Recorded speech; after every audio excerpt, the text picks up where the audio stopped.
죄 지은 듯이 죄도 안 지었는데 법하면 뭔가 딱딱하게 느껴지는 분도 계실 거고, 아니면 반대로 법하면 뭔가 나를 보호해 줄 울타리처럼 느껴지실 분도 있으실 겁니다. 이 법이 사실상 요 두 가지 기능이 다 있습니다. 우리가 법하면 크게 자연법과 실정법 이렇게 나눌 수 있습니다. 자연법은 누구나 인간이 이성을 가지고 있다면 공유하는 보편적인, 그러니까 살인하면 안 되고 남의 것 훔치면 안 되고 이런 것들이 이제 자연법이라고 할 수 있습니다. 그런데 실정법은 그 자연법으로부터 각자의 삶 속에서 맞게 좀 더 세분하게 된 이 규칙들이지요. 그래서 각 문화에 따라서 실정법들은 조금씩 다를 수 있습니다. 실정법이 생기는 건 법 먼저 생기고 사람들이 그거 따라가는 경우는 거의 없습니다. 살다 보니 요런 규칙이 좀 필요하겠다, 요런 법이 좀 필요하겠다 싶어서 이제 실정법들이 생기는 거죠. 그러니까 법은 어떻게 보면 우리를 이렇게 보호해 주기 위한 울타리로 생기는 것이 맞는데, 근데 또 그 법을 어기면 처벌을 받으니까, 그러니까 뭔가 딱딱하고 뭔가 조금 약간 부담스럽기도 한 것, 요 두 가지 느낌이 다 있는 게 맞다 하는 생각을 하게 됩니다. 법이라고 할 때 대표적으로 유명한 나라가 로마였죠. 로마에는 우리가 흔히 로마에 가면 로마법을 따라야 된다 이렇게 하는 이 격언을 우리가 다 알 정도로 로마는 법이라는 게 유명했습니다. 로마가 큰 나라다 보니까, 제국이다 보니까 제국을 통치하기 위해서 아주 신경 썼던 것 중에 하나는 길이지요. 길을 잘 닦아서 반란이 일어나면 신속하게 군대도 보내야 되고, 또 각 점령한 지역에서 세금도 신속하게 잘 걷어와야 되기 때문에 길을 아주 신경 썼고, 또 하나가 이 법을 신경 썼습니다. 로마에는 시민법과 만민법이라는 두 가지 형태의 법이 있었는데, 시민법은 로마에 사는 로마 시민들에게 적용되는 법이었고, 만민법은 이제 로마의 여러 속국들, 여러 민족들을, 나라들을 점령하니까 여러 다양한 민족과 속국들이 있겠지요. 그 로마의 통치 아래에 있는 사람들, 로마의 제국의 영토 아래 들어와 있는 사람들에게 적용되는 게 만민법이었습니다. 그러니까 잘 다스리기 위해서 내가 이 여러 나라, 여러 민족이 다양한데, 이런 다양한 민족 속에 얼마나 다양한 문화와 각자의 규칙들이 있겠습니까? 근데 그걸 로마가 온전히 다스리기 위해서는 하나의 법으로 묶을 필요가 있었다는 거죠. 세상에는 다양한 법이 있습니다, 여러분. 나라마다도 독특한 법이 있는 거 여러분도 아실 텐데, 대표적으로 보면 여러분 튀르키예에는 모자법이라는 게 있습니다. 우리가 이렇게 쓰는 모자. 이게 무슨 법이냐면, 튀르키예가 이제 공화국으로 다시 탄생할 때, 지금도 튀르키예에서 가장 존경하는 사람이 누구냐? 그러면 무스타파 케말 아타튀르크, 이 사람을 꼽습니다. 이 사람이 이제 국부로 칭해지기도 하고, 그리고 초대 대통령이기도 하고, 그러니까 튀르키예 전체에서 제일 인기 많은. 우리는, 여러분은 어떤 위인 제일 좋아하냐고 물으면 우리나라 사람들이 제일 많이 나오는 위인이 누구예요? 세종대왕 아니면 이순신 장군 두 명 중에 한 분이죠. 튀르키예 사람한테 물으면 대번 나오는 게, 열이면 거의 열 다 이 무스타파 케말 아타튀르크가 나옵니다. 그만큼 인기가 많은 사람인데, 이 사람이 이제 튀르키예를 공화국으로 만들면서 초대 대통령을 하는데, 나라를 좀 서구화시키고 싶은 거예요. 그러니까 서구화시키고 싶은데 걸림돌이 되는 여러 문화들을 없애다가 어떤 걸 건드렸냐? 그 당시에는 이제 여전히 이슬람이 강력했으니까 이슬람 사람들은 모자를 쓰는데, 여러분들도 보신 적이 있을 텐데 이게 챙이 없는 모자를 씁니다. 창이 없는. 그러니까 머리만 이렇게 골무처럼 이렇게 씌우는 그런 모자를 쓰는데, 왜 그러냐? 기도를 해야 되잖아요. 하루에 5번씩. 이마를 땅에 다 대야 되는데, 그 모자를 쓰고 있으면, 창이 있으면 이마를 못 대니까 그게 불편해서 그 사람들은 이슬람 문화 속에서 창이 없는 모자를 써왔던 거예요. 근데 이 아타튀르크가 어떤 법을 발령했느냐? 이제부터 창 없는 모자 쓰면 안 된다. 모두 다 서구에서 쓰는 그런 야구 모자 같은 이 창 있는 모자를 꼭 써야 한다. 그래서 그거 안 쓰면 잡아가는 거예요. 이게 모자법입니다. 튀르키예 아직도 이 모자법이 실제로 있습니다. 근데 지금은 시간이 지나다 보니까 사실 있기는 있는데 적용하지가 않는 거죠. 그런 독특한 법이 있습니다. 그러니까 그런 다양한 문화들이 얼마나 많은 나라들에 각 있을 거예요. 그 사람들을 통일하기 위해서는 법이 필요한 거죠. 그래서 로마는 만민법이라는 법 아래서 그 나라들을 이렇게 다 묶습니다. 자, 그러면 이런 법, 이런 문화 속에서 여러 가지 법들이 존재한다고 할 때 로마에 가면 로마법을 따라야 한다. 그러니까 로마의 통치 아래 있으면 로마의 통치 아래 있는 그 법들을 따라야 한다는 건 지극히 당연하게 받아들여져 왔던 사실인 거죠. 지금도 마찬가지입니다. 우리도 대한민국에 살면 대한민국의 법을 따라야 되고 뭐 다른 나라에 여행을 가면 그 나라의 법을 또 따라야 되죠. 그게 지극히 다양한 건데 당연한 건데 이걸 우리 영적인 의미로 한번 받아들여 보면 우리가 그리스도인이라는 이 정체성을 가지고 살 때 우리는 그리스도인이지만 대한민국에 살고 있습니다. 그러니까 대한민국 법을 잘 지켜야 되죠. 그러면서도 그리스도인이라고 하면 또 하나의 법이 우리 가운데 있습니다. 그게 하나님의 법이죠. 우리는 이 땅을 살고 있으면서 이 땅의 법도 잘 지키지만 하나님의 자녀로서 하나님 나라 백성으로서 하나님의 법도 잘 지켜야 됩니다. 그러면 이게 두 개 충돌하는 게 아니냐라는 생각을 하시는 분들이 있습니다. 그래서 어떤 분들은 그러니까 이 세상의 법보다 하나님의 법이 우선이다. 이 세상의 법 아무 쓸데없다. 믿음 좋은 사람들은 하나님의 법만 지키면 된다라고 생각하는데 그건 요 두 가지 비교를 잘못한 겁니다. 우리가 두 가지 법 중에 뭔가를 선택해서 지켜야 한다고 했을 때 이 땅에 살면서 이 세상에서 정한 그 법과 하나님의 법을 반대의 개념으로 두는 게 아니라 우리는 사단의 법과 하나님의 법, 이 둘 사이에서 뭘 지킬까 하는 걸 고민해야 되는 게 우리의 몫입니다. 근데 이게 조금 헷갈릴 수 있는 건 사단이 대놓고 이게 사단의 법이고 이게 하나님의 법입니다 하면 사람들이 그거 헷갈릴 사람이 누가 있겠습니까? 당연히 그냥 하나님의 법 지킨다 그러지요.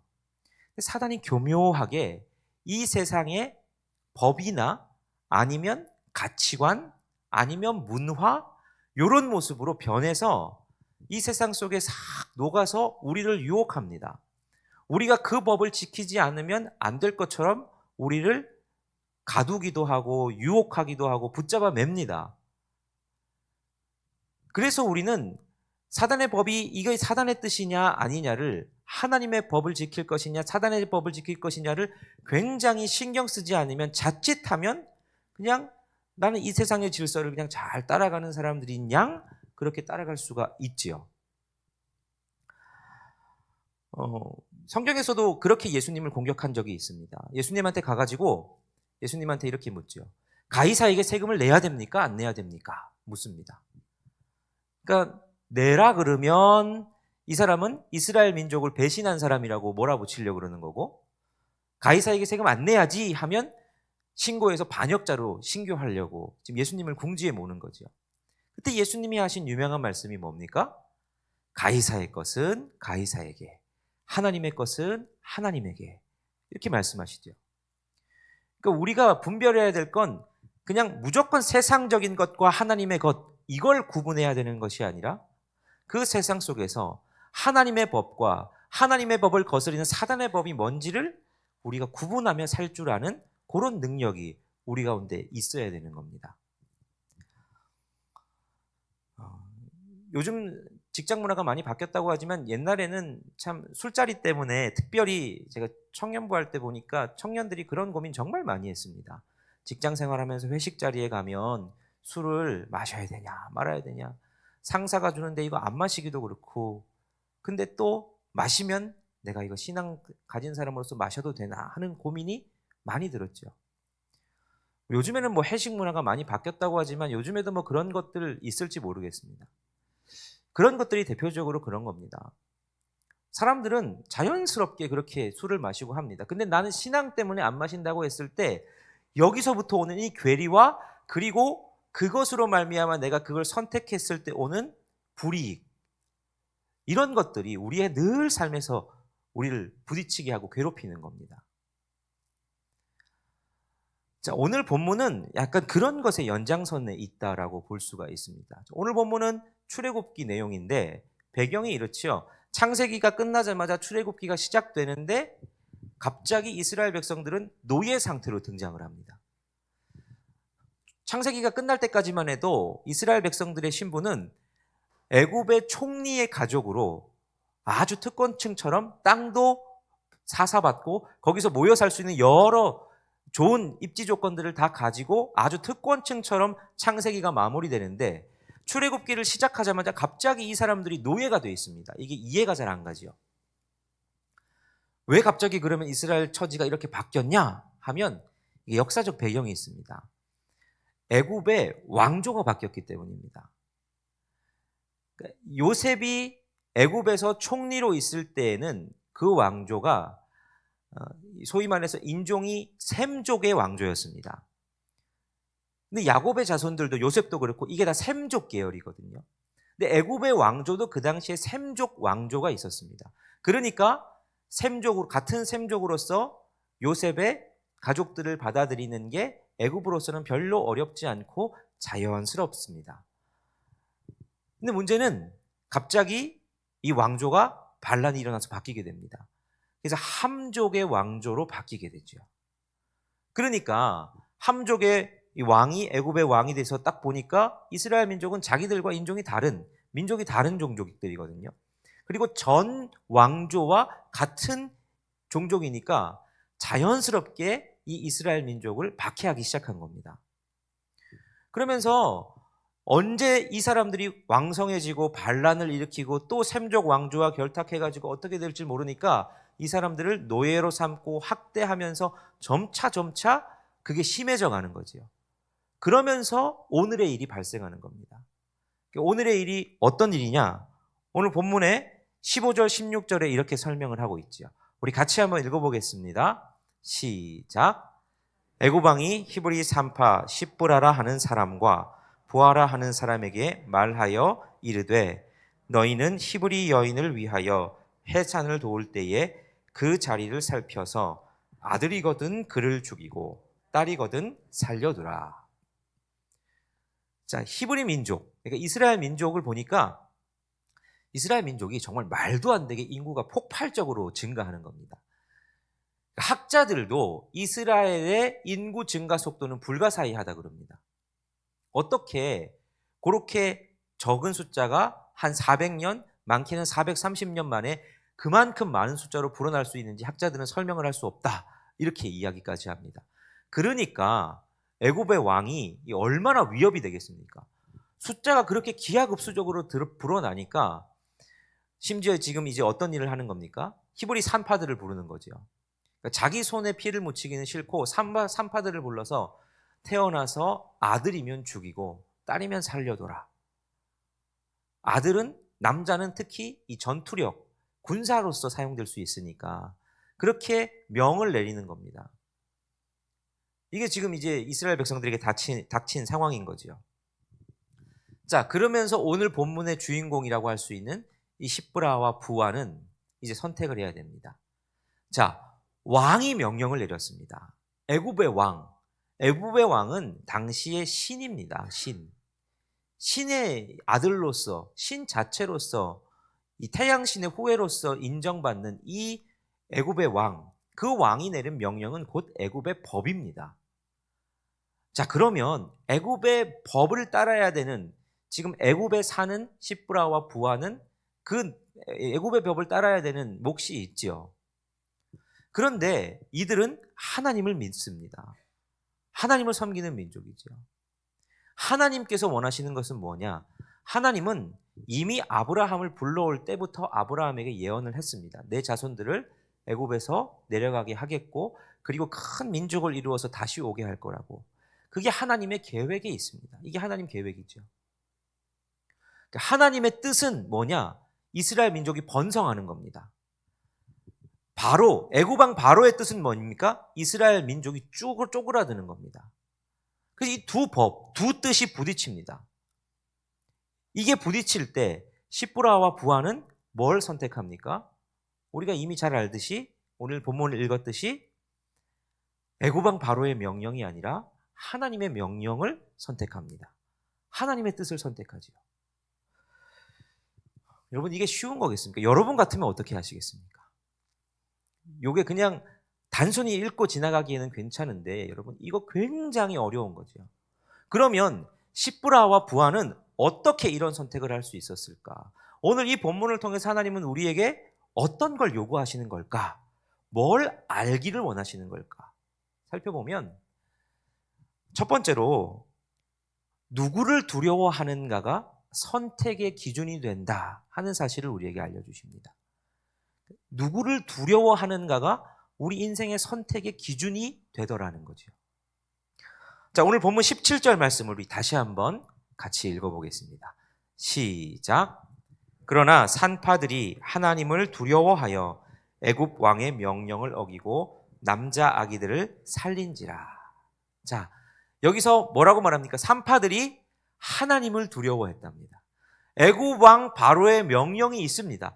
애굽 왕 명령이 얼마나 두려운 명령입니까? 제국 애굽의 왕이지 않습니까? 근데 그 왕의 명령을 거스른다는 거 여러분 목숨을 내놓고 하는 일이죠. 너무너무 두려운 일일 텐데 산파들이 누구를 두려워했다 그럽니까? 바로가 아니라 하나님을 두려워했다 그럽니다. 이들은 누구를 두려워하는가가 이들의 선택의 기준이 됐습니다. 바로를 더 두려워하느냐 하나님을 더 두려워하느냐 이걸 가지고 이들은 당연한 듯 선택을 했다라는 거죠. 여기서 보니까 이제 산파들이라고 한 걸 봐서 그냥 단순히 시브라와 부하만을 의미하는 게 아니라 히브리 민족의 산파가 이 두 명이 있었겠습니까? 이 두 명이 아마 히브리 민족의 산파들을 대표하는 산파의 지도자격이었던 것 같습니다. 그래서 그 모든 산파들이 함께 결의하기를 우리는 하나님 두려워할 줄 알아야 된다. 하나님 두려운 줄 알고 바로의 명령도 두렵지만 더 두려우신 하나님의 명령을 따르기로 이들이 선택했던 거죠. 우리도 삶을 살아가면서 우선순위라는 게 있습니다. 여러분도 우선순위 있죠. 선택을 할 때 여러분이 가치를 두고 우선순위를 두는 거에 선택을 합니다. 근데 뭘 가지고 우선순위를 두느냐? 그게 여러분의 선택을 결정합니다.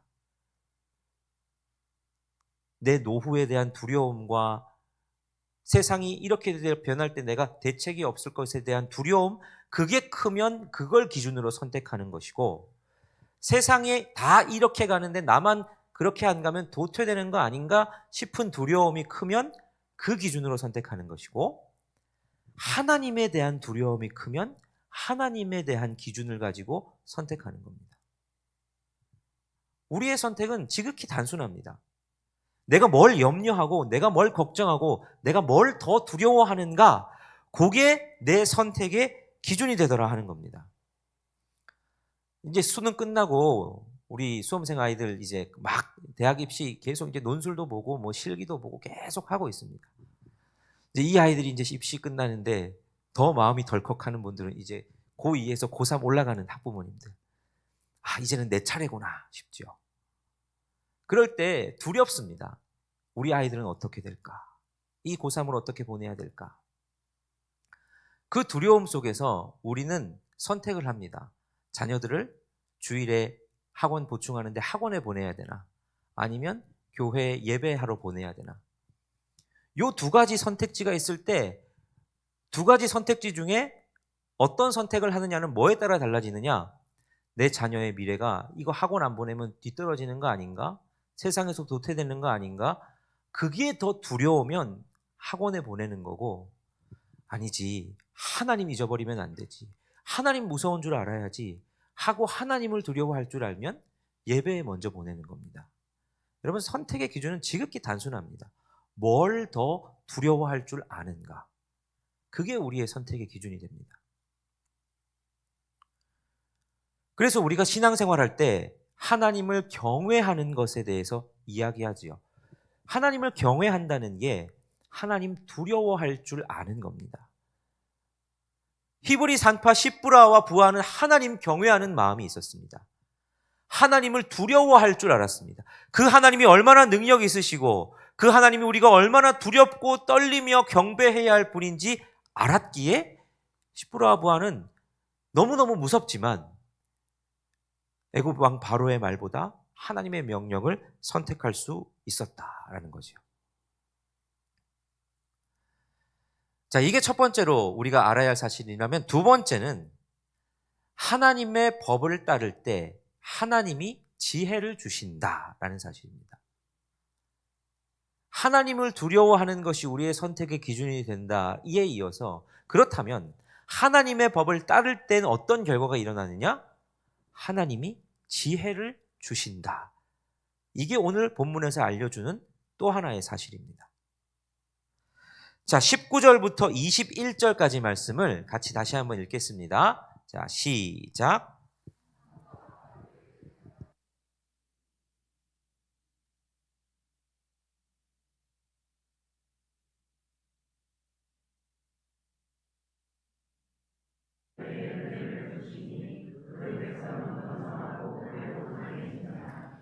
그 산파들은 하나님을 경외하였으므로 하나님이 그들의 집안을 흥왕하게 하신지라.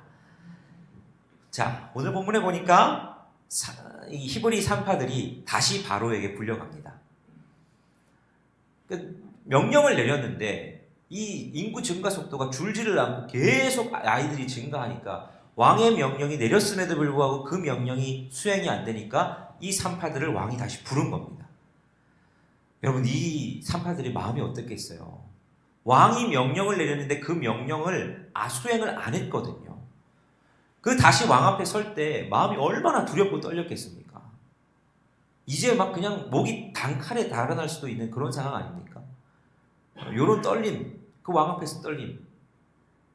여러분, 법을 어겼을 때 그 법의 집행관 앞에 딱 섰을 때 여러분 그런 느낌 아십니까? 여러분 법원에서 좀 한번 서보셨어요?